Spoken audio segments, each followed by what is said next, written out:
All right, let's go in Genesis chapter 3. We're going to start off at verse 1.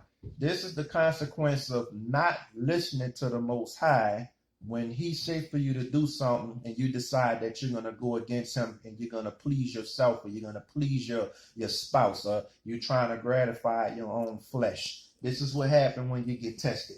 Genesis chapter 3, verse 1. Now the serpent was more subtle and craftier than any living creature of the field which the Most High Yah Elohim had made. And he, Satan, the serpent, y'all, said to the woman, can it really be that Elohim has said, you shall not eat from every tree of the garden? Now, y'all remember in Genesis chapter 2 that the Most High had told Adam that he could eat freely from the trees. Now, here go the devil coming back and questioning his wife, Eve.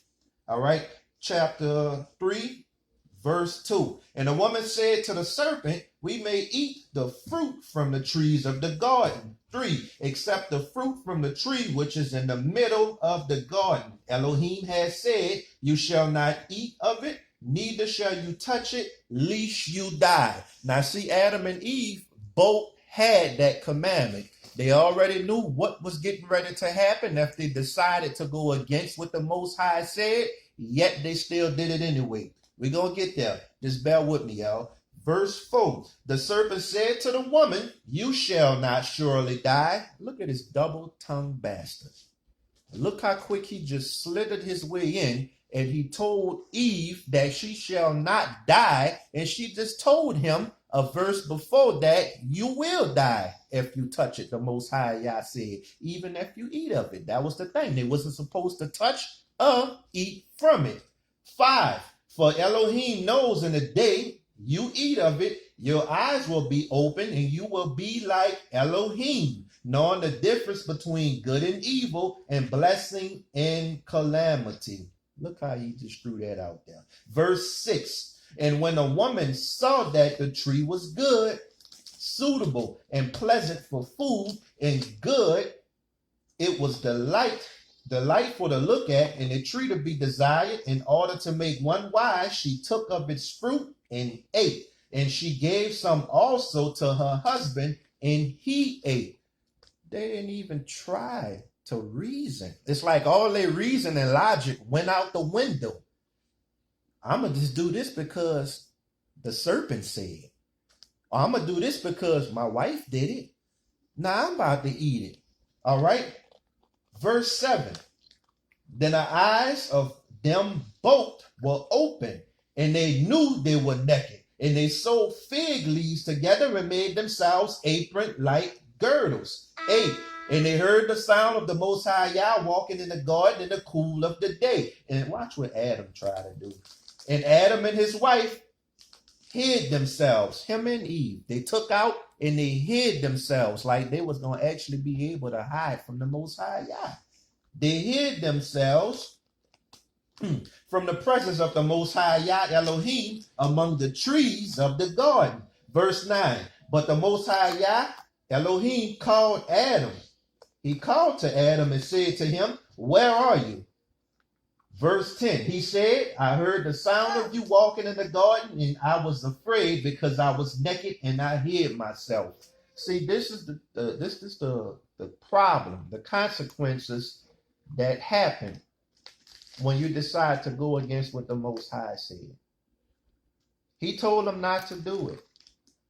He gave them fair warning what would happen if they do it.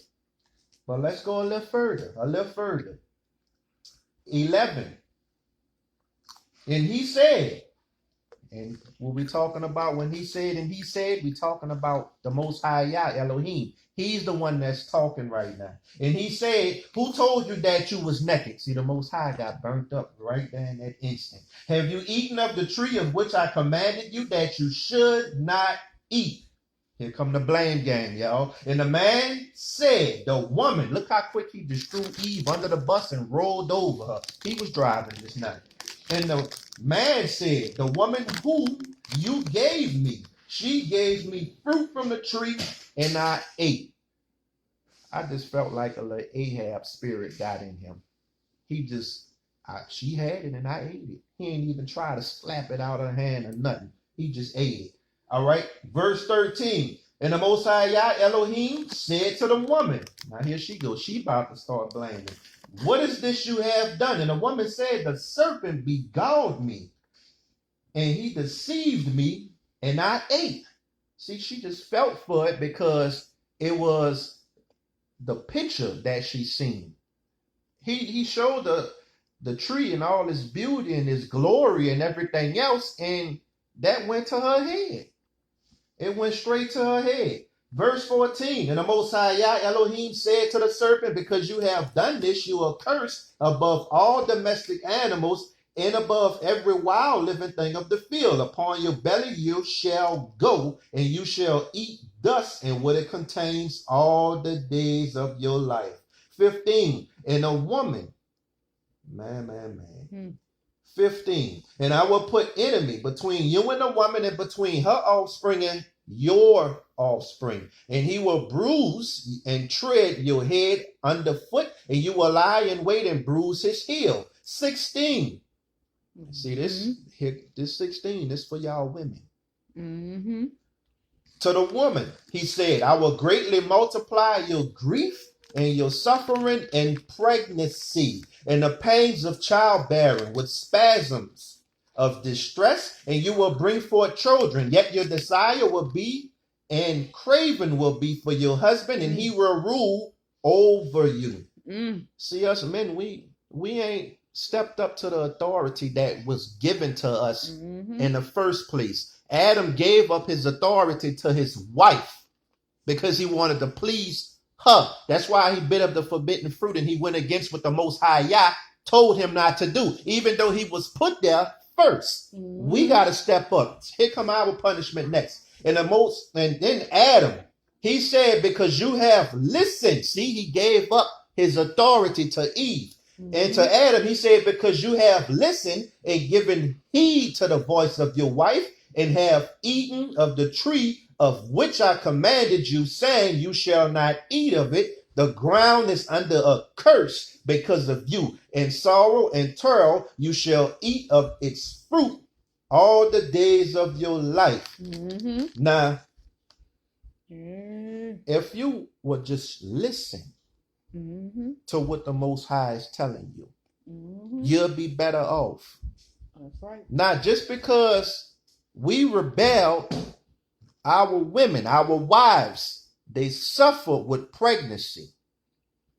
We suffer, us men, out there working in the fields to the sweat of our brow, busting our tails. Sometimes we working and it don't even equal up to the pay. But guess what? That's a punishment for what we do. We have to suffer the consequence for being hard-headed. That's why I asked the question earlier. What type of person are you? Are you listening to what the Most High Yah word is saying? Are you actively listening? Are you doing it? Or are you one of the ones that's just merely hearing it and casting it behind you, like what happened in Matthews when they were sowing the seed on the ground? Y'all have a blessed night. Shalom.